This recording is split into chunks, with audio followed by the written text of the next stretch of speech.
America के दारुल हुकूमत Washington DC के करीब होने वाले फिजाई हादसे में 67 अफराद मारे गए हैं, जिनमें से 40 से ज़ायद की लाशें मिल चुकी हैं, जबकि बाकियों की तलाश के लिए ऑपरेशन ताहाल जारी है। ये गुज़िश्ता 2 दहाइयों के दौरान अमेरिका में होने वाला सबसे जानलेवा फिजाई हादसा है और यह हादसा बुध की रात को मकामी वक्त के मुताबिक 9 बजे के करीब उस वक्त पेश आया जब अमेरिकी एयरलाइंस की परवाज़ 5342 और एक ब्लैक हॉक हेलीकॉप्टर, फौजी हेलीकॉप्टर आपस में टकरा गए थे। मज़कूरा मुसाफिर बरदार तैयारा वाशिंगटन डीसी के जनूब मगरिब में वाक़े रेगन एयरपोर्ट पर लैंड करने वाला था, जबकि फौजी हेलीकॉप्टर तरबियती परवाज़ पर था। हादसे के वक्त मुसाफिर तैयारे में जहाज़ के अमले के 4 अफराद समेत कुल 64 अफराद सवार थे, जबकि फौजी हेलीकॉप्टर में 3 एहलकार सवार थे। घंटों की तलाश के बाद अमरीकी रेस्क्यू हुक्काम ने तमाम मुसाफिरों को मुर्दा करार दे दिया और उनकी लाशों की तलाश ताहाल जारी है। दुनिया में सबसे ज़्यादा महफूज समझे जाने वाले अमरीकी एयर स्पेस में इतना ख़तरनाक और जानलेवा हादसा कैसे पेश आया, इसकी तहकीकात का आगाज़ कर दिया गया है। ताहम अमरीकी सदर डोनाल्ड ट्रंप ने हमेशा की तरह इस दिल दहला देने वाले वाक़े पर भी बगैर किसी जामे तहकीकात और सबूत के हादसे का सारा इल्ज़ाम साबिक़ा सदर बाइडन की इंतज़ामिया और अमरीका की फेडरल एविएशन एडमिनिस्ट्रेशन के साबिक़ सरबराह समेत महकमे में डाइवर्सिटी हायरिंग पर डाल दिया है। और जब इन इल्ज़ामात पर सहाफ़ियों ने सख्त सवालात किए और उनसे सबूत और दलील का मुतालबा किया तो ट्रंप सबूत के बजाय अपने इसी मौक़िफ़ पर डटे रहे। Know the names of the 67 people who were killed, and you are blaming Democrats and DEI policies and air traffic control and seemingly the member of the U.S. military who was flying that Black Hawk helicopter. Don't you think you're getting ahead of the investigation right now? No, I don't think so at all. I don't think with the names of the people. You mean the names of the people that are on the plane? You think that's going to make a difference? They are a group of people that have lost their lives. If you want a list of the names, we can give you that. We'll be giving that very soon. We're in coordination with American Airlines. We're in coordination very strongly, obviously, with the military. But I think that's not a very smart question. I'm surprised coming from you. Are you saying this crash was somehow caused and the result of diversity hiring? And what evidence have you seen to support these claims? It just could have been. I'm trying to figure out how you can come to the conclusion right now that diversity had something to do with this crash. Because I have common sense, okay? And unfortunately, a lot of people don't.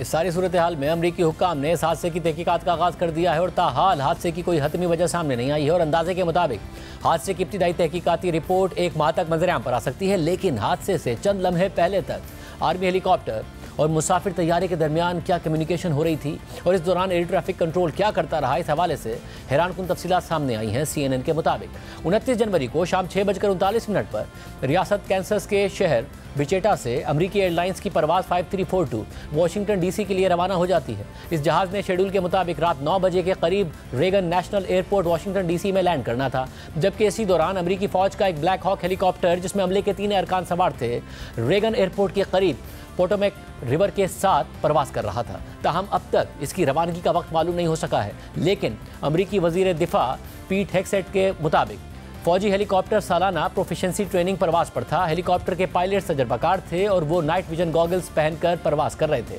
और फिर तकरीबन 8:42 पर जब मुसाफिर बरदार तैयारा airport के करीब पहुंचता है तो वो एयर ट्रैफिक कंट्रोल से रनवे नंबर 1 पर लैंडिंग के बारे में पूछता है, लेकिन कंट्रोलर पायलट से दरख्वास्त करता है कि वो रनवे नंबर 1 के बजाय रनवे नंबर 33 इस्तेमाल करें। पायलट इस तब्दीली की तस्दीक करते हैं और तैयारे को लैंड करने की इजाज़त मिल जाती है। Tower 5342 on Mount Vernon, visual runway 1. Pushing 5342, Washington Tower 1 star 32017, cut 25, you take runway 33. Pushing 5178, let's turn this Sierra ground 17. Let's Sierra ground 17, 5117. Yeah, we can do 33 for Pushing 5342. Pushing 5342, that's Wilsonbury, change to turn runway 33, clear to land. जहां एक तरफ control tower और तैयारे के दरमियान ये राब्ता हो रहा था, तो इससे सिर्फ 5 मिनट बाद 8:47 पर air traffic controller army helicopter से राब्ता करता है ताकि वो तस्दीक करे कि आया वो मुसाफिर तैयारे को देख पा रहा है या नहीं, जिसके जवाब में हेलीकॉप्टर का पायलट तैयारे को देखने की तस्दीक करता है और एयर ट्रैफिक कंट्रोलर से विजुअल सेपरेशन की दरख्वास्त करता है। एयर ट्रैफिक कंट्रोलर ने हेलीकॉप्टर के पायलट से कहा था कि वो जहाज़ के पीछे से गुजरे।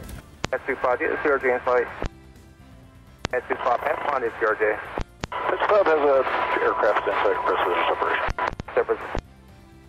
472, Washington Tower 1 star 32017. 472, American 3130, go around turn left and 250, claim Anthony 3000. CNN के मुताबिक इस गुफ्तगू के दौरान सिर्फ 13 सेकंड से भी कम के वक्त में एयर ट्रैफिक कंट्रोल के कंट्रोल रूम के अफराद की सांसें उस वक्त थम जाती हैं जब वो देखते हैं कि हवाई जहाज़ और हेलीकॉप्टर आपस में टकरा रहे हैं और कंट्रोल रूम में ओ माय गॉड के अल्फाज सुनाई देते हैं और ठीक 8:48 पर एयर ट्रैफिक कंट्रोल टावर एक दूसरे तैयारे के पायलट को इस वाक़े के बारे में आगाह करता है और इस दौरान दूसरा पायलट ये कहता है कि हाँ, हमने दरिया के मुखालिफ तरफ से फ्लेयर्स देखे हैं। इस दौरान एयर ट्रैफिक कंट्रोलर्स को दूसरे पायलट्स को दीगर एयरपोर्ट्स की तरफ डाइवर्ट करते हुए सुना जा सकता है और इस हादसे के कोई 5 मिनट बाद तकरीबन 8:53 पर पुलिस को इत्तलात मिलना शुरू हो जाती हैं कि पोटोमैक रिवर के ऊपर एक एयर क्रैश हुआ है। हुकाम ने इस हादसे के शिकार तमाम 67 अफराद के मारे जाने की तस्दीक कर दी है, जिसके बाद ये 2001 के बाद अमरीकी तारीख का सबसे जानलेवा तरीन फ़िज़ाई हादसा साबित हुआ है। वाज़ेह रहे कि नवंबर 2001 में अमरीकी एयरलाइंस का एक जेट तैयारा न्यूयॉर्क के John F Kennedy international airport से रवाना होने के बाद गिरकर तबाह हो गया था, जिसमें तैयारे के अंदर सवार 260 अफराद और 5 अफराद ज़मीन पर हलाक हो गए थे। इस सारी सूरत हाल में जहां सदर ट्रंप ने बगैर किसी सबूत और तहकीकात के हादसे की जिम्मेदारी साबिक हुकूमत पर डाल दी है, वहीं अक्सर सरकारी हुकाम कह रहे हैं कि हादसे की असल वजह ताहाल नामालूम है, जो मज़ीद तहकीकात के बाद ही पता चल सकेगी। लेकिन इस सारी सूरत हाल में एक सवाल सामने आता है कि दुनिया की महफूज तरीन एयर स्पेसेस में से एक समझी जाने वाली अमेरिका की एयर स्पेस में ऐसा दिल दहला देने वाला वाक़या कैसे पेश आया और हालिया दिनों में ऐसे कौन से खतरात थे जो इस हादसे की वजह बन गए। CNN की रिपोर्ट के मुताबिक 29 जनवरी की रात होने वाले हादसे से पहले तकरीबन 16 साल तक अमरीकी एयरलाइंस ने किसी जानलेवा हादसे का सामना नहीं किया था, लेकिन जितना शानदार ये हिफाजती रिकॉर्ड था, उसके बावजूद हालिया बरसों में ऐसे खतरे की अलामात सामने आ रही थीं जो इस तरह के तसादुम का इशारा दे रही थीं। अगरचे फ़िज़ाई सफ़र आजकल पहले से कहीं ज़्यादा महफूज हो चुका है, मगर अमेरिका के फ़िज़ाई सफ़र के निज़ाम पर हालिया बरसों में बढ़ता हुआ दबाव देखा गया है। ख़ासतौर पर मुल्क भर में एयर ट्रैफिक कंट्रोलर्स की कमी देखी गई है। हालांकि इस कमी को दूर करने के लिए बरसों से मजीद भर्तियां करने की कोशिशें की जा रही हैं। इसके अलावा कई बड़े शहरों में गुंजान आबादी, खासतौर पर वाशिंगटन DC के इर्द गिर्द की आबादी एक ऐसी सूरत हाल पैदा करती है जो 16 बरसों तक हादसात से पाक रहने के बावजूद अमेरिका में फ़िज़ाई सफ़र को ख़तरनाक बनाती है। एविएशन सेफ्टी के माहिर एंथनी ब्रेकहाउस का इस हादसे के हवाले से कहना है कि मुझे अफसोस हुआ है, लेकिन मैं हैरान नहीं हूँ। पिछले 2 से 3 सालों में अमेरिका में कमर्शियल तैयारों के साथ बहुत सी क्लोज कॉल्स हुई हैं, जिनमें हवाई अड्डे और उनके करीब हादसात होते होते बचे हैं और अगर तब्दीलियां नहीं की गई तो आखिरकार एक अलमिये का सामना करना पड़ सकता है। रिपोर्ट में मजीद कहा गया है कि माहिरीन कहते हैं कि अगरचे अमेरिका फ़िज़ाई हिफाजत के लिहाज से गोल्ड स्टैंडर्ड रखता है और कमर्शियल फ़िज़ाई सफ़र दुनिया का सबसे महफूज सफ़र समझा जाता है, लेकिन हालिया बरसों में होने वाले कई नियर कोलिजन वाक़यात इस बात का इशारा देते हैं कि निज़ाम पर दबाव है। अमरीकी एयरलाइंस के पायलट कैप्टन डेनिस टेजर ने CNN को बताया है कि एयर ट्रैफिक कंट्रोल पर दबाव और कई बड़े शहरों के ऊपर फ़िज़ाई जगह में रश ने अमेरिका के एयर ट्रांसपोर्टेशन सिस्टम के लिए दरकार हिफाजती हदूद को सुकड़ कर रख दिया है। नियर कोलिजन्स यानी इंतहाई करीब टकराव के वाक़यात से मुताल्लिक CNN ने मज़ीद लिखा है कि नियर कोलिजन्स, जिन्हें लोग अक्सर गलती से नियर मिसेस कहकर पुकारते हैं, ये आम मुसाफिरों की सोच के बरक्स काफ़ी ज़्यादा आम हैं और इस हादसे से सिर्फ एक दिन पहले इसी एयरपोर्ट पर भी इसी तरह का एक वाक़या हुआ था, जब एक अमरीकी जेट तैयारा जो रेगन नेशनल एयरपोर्ट के करीब आ रहा था, उसको पहले लैंडिंग मनसूख करनी पड़ी और दोबारा परवाज़ करनी पड़ी क्योंकि एक हेलीकॉप्टर उसकी परवाज़ के रास्ते के करीब आ गया था। इस तैयारे ने ऊपर की सिमत में दाएं मुड़ना शुरू कर दिया और एयर ट्रैफिक कंट्रोल से कहा कि हमारे नीचे की जानिब एक हेलीकॉप्टर है। बाद में तैयारा कामयाबी से एयरपोर्ट पर लैंड कर गया था। CNN ने गुज़िश्ता 3 सालों में कम से कम 2 दूसरे पायलट्स की रिपोर्ट्स निकाली हैं जिन्होंने रेगन नेशनल एयरपोर्ट पर लैंडिंग के दौरान हेलीकॉप्टरों के साथ नियर कोलिजन्स का सामना किया था।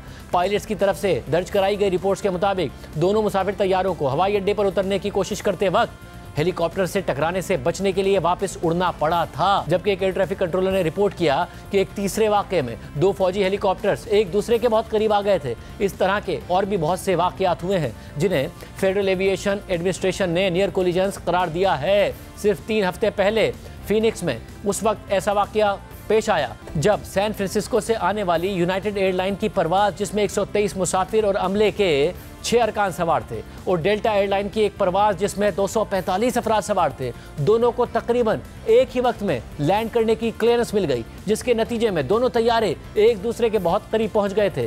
Flight tracking site flight radar 24 के आदाद-ओ-शुमार के मुताबिक दोनों जहाज़ सिर्फ 1217 फीट से भी कम के फासले पर आ गए थे। रिपोर्ट में मजीद कहा गया है कुछ नियर कोलिजन्स फिजा के बरक्स ज़मीन पर होते हैं, लेकिन उनकी रफ्तार को देखते हुए ये भी उतने ही खतरनाक हो सकते हैं जैसे गुज़िश्ता साल 27 दिसंबर को एक बास्केटबॉल टीम को ले जाने वाला चार्टर जेट लॉस एंजल्स के बैनुल-अक़वामी हवाई अड्डे का एक रनवे तकरीबन पार कर गया, जिस पर एक डेल्टा तैयारा उड़ान भर रहा था। इसी तरह कुछ नियर कोलिजन्स में तैयारे एक दूसरे के काफ़ी करीब आ जाते हैं। जैसे 4 फरवरी 2023 को एक फेडेक्स का जेट तैयारा इस रनवे के 150 फीट के अंदर आ गया था, जब एक दूसरा जेट तैयारा इसी रनवे पर टेक ऑफ कर रहा था।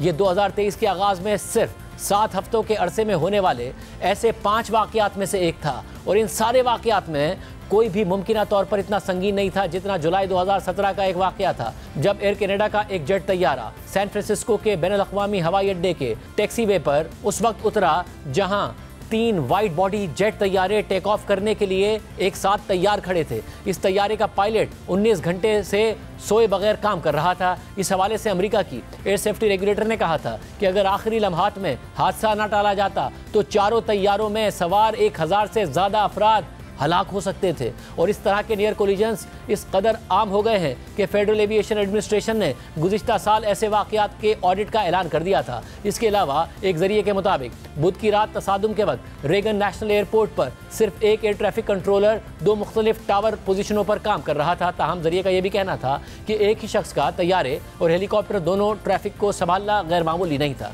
जबकि ज़राए ने बताया कि रेगन नेशनल कंट्रोल टावर में 85% अमला मौजूद है और कुल 28 असामियों पर 24 अफराद मौजूद हैं।